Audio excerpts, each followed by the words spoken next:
Project title is Comparison of Antibodies Against SARS coronavirus 2 in Cancer and Non-Cancer Pediatric Patients in South Dakota.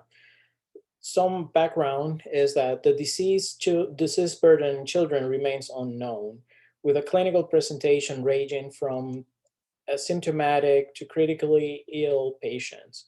Recent evidence shows that this virus can cause more severe infections in patients with cancer, and it will be important for us to understand the impact of SARS coronavirus 2 infection in this patient population. For that reason, we propose a project that has two goals, or a goal is in twofold. Number one is to detect SARS coronavirus 2 antibodies in cancer patients and healthy controls in the rural and Sioux Falls metro area. And number two is to do a qualitative comparison between cancer patients and a healthy control group.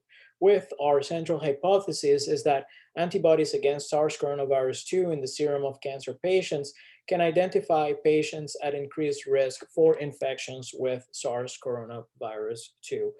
We expect that our clinical impact is that we can evaluate antibody levels in pediatric cancer patients with consideration for both the types of community that these patients live in and the quality of the antibody induced in these patients.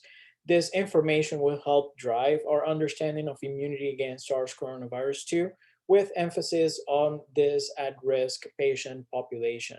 We're going to use three cohorts for our project. Number one is the oncology patients with history of SARS coronavirus 2 positive test. Number two, healthy match controls with history of SARS coronavirus 2 positive test. And then number three, healthy match controls with no history of SARS coronavirus 2 infection. So we're in the process of collecting our samples for performing these assays.